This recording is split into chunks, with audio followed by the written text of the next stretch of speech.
बिस्मिल्लाहिर्रहमानिर्रहीम। ब्लॉग सैमिक से pharmacy topic 4 adjusting medications based on response. सबसे पहले तो ये बात है कि ड्रग प्रेस्क्राइब कर देना ही एंड ऑफ ट्रीटमेंट नहीं होता, बल्कि एक कंटिन्यूस प्रोसेस होता है जिसमें मॉनिटरिंग, एवेलुएशन और मॉडिफिकेशन होती है। अब अगर पेशेंट को कोई भी ड्रग दी है तो उसमें 4 तरह के आउटकम्स आ सकते हैं। ऑप्टिमल रिस्पॉन्स आ सकता है, पार्शियल रिस्पॉन्स, नो रिस्पॉन्स या फिर एडवर्स इफेक्ट्स डेवलप हो सकते हैं। अगर ऑप्टिमल रिस्पॉन्स है मतलब कि जो डिज़ायर्ड इफेक्ट था वो अचीव हो गया है और कोई साइड इफ़ेक्ट्स डेवलप नहीं हुए, तो same drug same dose continue करेंगे। अगर पार्शियल रिस्पॉन्स है मतलब कि टारगेट फुली अचीव नहीं हुआ लेकिन कुछ इम्प्रूवमेंट हुई है, तो फिर उसमें डोज को इंक्रीज़ कर देंगे या फिर कोई और ड्रग साथ ऐड कर देंगे। थर्ड ऑप्शन होता है कि कोई भी रिस्पॉन्स नहीं आया, तो इसमें 3 कंडीशंस हो सकती हैं कि या तो डायग्नोसिस गलत था, या फिर जो डोज दी थी वो इनएडिक्वेट थी, या फिर ड्रग रेजिस्टेंस डेवलप हुई थी।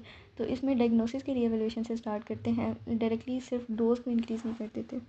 फोर्थ कंडीशन होती है कि एडवर्स इफेक्ट्स डेवलप हो गए हैं, तो उसमें डोज को रिड्यूस करते हैं या फिर ड्रग वो स्टॉप कर देते हैं और कोई और ड्रग स्टार्ट कर देते हैं।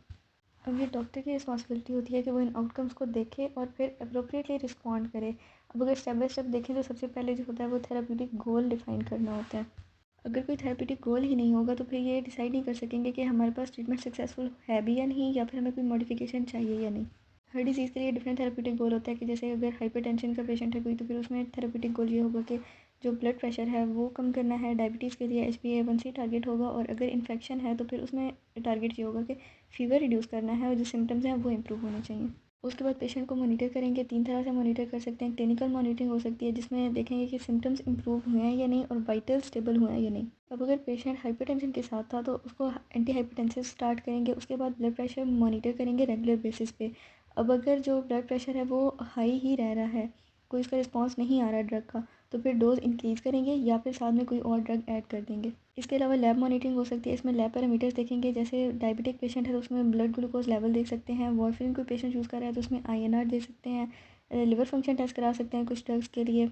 उसके बाद देखते हैं कि एडवर्स इफेक्ट्स तो डेवलप नहीं हो रहे, जैसे डिजीनेस, वोमिटिंग, रैश या हाइपरटेंशन वगैरह। अगर तो माइल्ड इफेक्ट्स डेवलप हो रहे हैं तो फिर डोज रिडक्शन कर देते हैं, लेकिन अगर सीवियर इफेक्ट्स डेवलप हो रहे हैं तो फिर उसमें ड्रग को चेंज करना होता है। अब डोज को एडजस्ट किस तरह कर सकते हैं, या तो इंक्रीज़ कर सकते हैं, डिक्रीज़ कर सकते हैं या चेंज कर सकते हैं। अब इंक्रीज़ कब करेंगे, जब इनसफिशेंट इफेक्ट आ रहा है या ड्रग टॉलरेंस डेवलप हुई है। और डिक्रीज़ कब करेंगे, जब साइड इफ़ेक्ट्स आए हैं या टॉक्सिसिटी का रिस्क हो।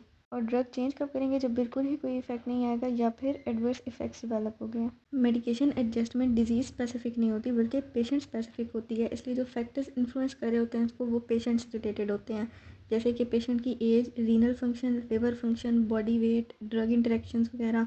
और अगर फीमेल पेशेंट है तो प्रेगनेंसी। एग्जांपल इस तरह से ले सकते हैं कि अगर कोई पेशेंट हमारे पास रीनल इम्पेयरमेंट के साथ है तो फिर काफ़ी सारी ड्रग्स की डोज रिडक्शन करनी पड़ती है टू प्रिवेंट टॉक्सिसिटी।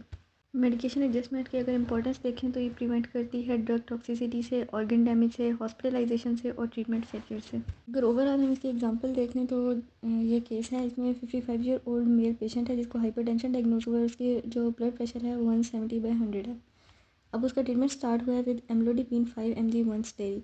अब स्टेप 1 हम क्या करेंगे कि हमने गोल डिफाइन करना था, तो गोल हमारे यहाँ पे ये है कि हमने ब्लड प्रेशर को कम करना है। स्टेप 2 क्या है कि अब हम फॉलोअप करेंगे और उसकी मॉनिटरिंग करेंगे। फॉर एग्जांपल अब अगर पेशेंट का ब्लड प्रेशर 150/95 अचीव हो चुका है, तो अब इसका ये मतलब है कि जो हमारा ट्रीटमेंट था उसने इम्प्रूव तो किया पेशेंट की कंडीशन को, लेकिन हमारा टारगेट अचीव नहीं हुआ। तो इस कंडीशन में हम क्या करेंगे कि डोज बढ़ा देंगे, 10 mg कर देंगे या फिर उसके साथ कोई और एंटी हाइपरटेंसिव ड्रग ऐड कर देंगे। उसके बाद दोबारा पेशेंट को फॉलोअप के लिए बुलाएंगे। अब अगर ब्लड प्रेशर नॉर्मल कंडीशन में आ गया है तो गोल अचीव हो चुका है और साथ में कोई साइड इफ़ेक्ट्स भी नहीं है, तो फिर उस थेरेपी को कंटिन्यू करेंगे।